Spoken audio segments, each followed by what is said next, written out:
The next type of game is like puzzle games that I put down. There's a game called Chime, which is basically it's like Tetris, but every time you get together like a block, um, there's this the key part of this is there's this line of like blocks that goes across the screen at a tempo, right, at the tempo of the music that's playing.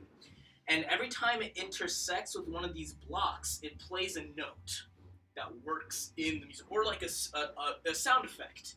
It plays that every time. So like the song is playing, and when you can see here, there's like a box, and when the line intersects with that box, it will explode the box and it'll color the screen.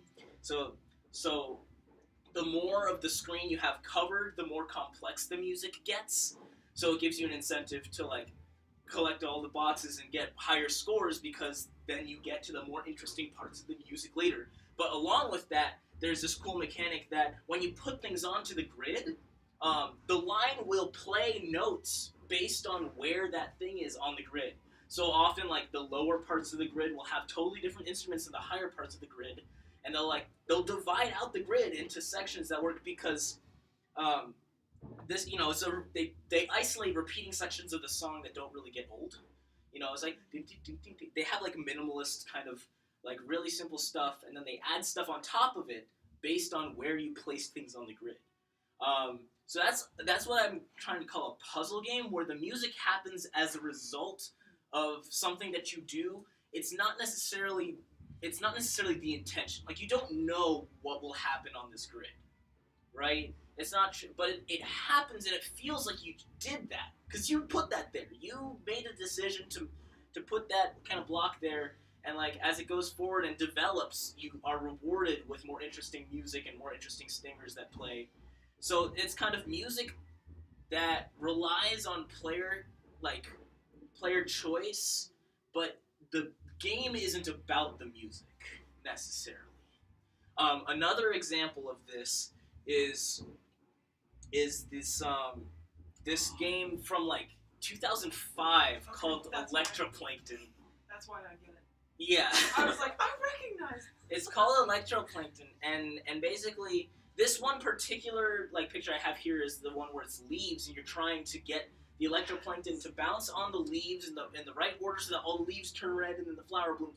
But one thing that happens is every time the thing you fire bounces off a leaf, both depending on the velocity and the place you hit on the leaf, I think, a different note will play. And so you're trying to solve this puzzle, right? But based on how you move the leaves and like change the things around, you'll get different patterns of notes playing from each cannonball that you fire, right? And of course the goal is to touch every single leaf with your cannonball, but in doing that, in changing the leaves so you do that, you actually get different sounds, different patterns of music happening from each like rotation and patterns and combinations. And I don't think in this game they had a specific like musical thing that you had to do. It was a physics game. But in this particular game, it was the music happened as a result, and you could actually hear the differences, and it made sense in the world why those musical changes happened, and you were doing that, So the music was not necessarily the focus, but as you moved around, the music changed, and you could tell how it was changing. And that's a thing you can use in VR, music videos, I think. That you can tell that things change, and you can tell that you caused that. But you're not necessarily making informed choices about music necessarily. You're kind of trying to do this other thing, but it's reflected very clearly in the music, which is something that you might be able to use. Kind of like, I have a goal. This sounds cool. This also sounds cool. What if that's a cool thing. Well, for instance, is it more just like in one way I imagine describing this was, let's say you're on a runaway train. Oh. Okay? And you're in the engine room and you're trying to push all the buttons to figure out how to stop the train, right? And you pull buttons and you push buttons, and there's like a correct way to do this. You can see real live things happening when you press the buttons, and it kind of cues you into what the next step is. but also every time you push these buttons or pull the lever, the music changes in different ways, and you can like choose to like play your last dying song or something. I don't know, but like there is a correct way to solve the puzzle, right? And that is, you know, to try and stop the train, and they cue you in. So it's a game. You're trying to stop the train, but also in the process of stopping this train, you make some really interesting music happen. Just through all the levers and buttons that you push and the things you pull on to try and figure out what's happening, you make musical changes to your environment. And this is a hypothetical game. This is a hypothetical game. Or a music video. Well, I actually have this on the list of like ideas. Really cool. And we'll probably be discussing that at some point. So music is not the goal, it's just what happens with what you do. Yeah, with what you do that directly influences the music. So you can choose and be like, alright, I'm going to focus on the musical aspect of this, but that's not necessarily what the game is designed for. Maybe the game is designed for you to try and solve this puzzle. So that's why I call it puzzle games that have music as a direct consequence of you're trying to solve the puzzle. I have some questions. Yeah. So first, can you induce some really disgusting music because of what you do? I mean, so here's one of the things, actually. In this fight, the electroplankton game, where you have the leaves bouncing, every leaf bounce happens on a pentatonic scale. So when you're doing like random events and you don't know how fast the notes are playing or when the notes will be playing, this is a musical term. It's a pentatonic scale. Basically, anything you do will sound good. So that's one way that they've found to, like, if you don't know how fast things are happening or when they're going to happen, and as long you want it to sound good in any order.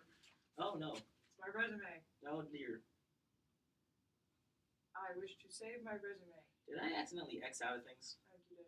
Oh, no, That's okay. fine. We're good. So that's like a thing that happens. So that's the thing that they discovered, and they're like, just use the pentatonic scale for all your random events. So that's a useful tool. Because all of the notes sound good. One thing, yeah, exactly. One other thing is you can try and give the player control of the rate of playback. So like when you're randomizing, for instance in this game, when you're firing off these things, you can actually you're given a limited number of these things, but if you think you've got like a really good idea of where the thing is, they can increase the rate of fire of these things and they bounce, but the notes happen a lot faster. But you like learn to you hear rhythms happening because it happens so much faster, so you can tell like patterns and like they kind of mesh together and whatever. But you can giving the player control over the rate of fire over a thing that will sound good no matter what you do, as a great way to give them interactive like stuff. Like I control that, you know, it feels good. If you're looking for like ways to put interactivity into a game while still having it sound good, that's a possibility.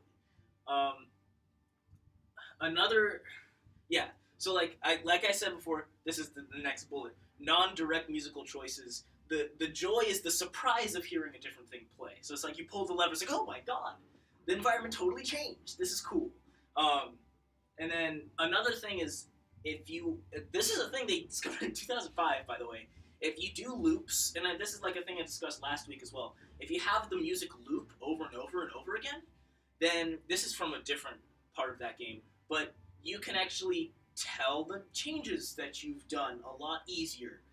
So it's actually a really useful tool to have a looper, and then you change individual parts of the music, and it's a lot easier to hear where those changes are if you hear kind of the same thing play.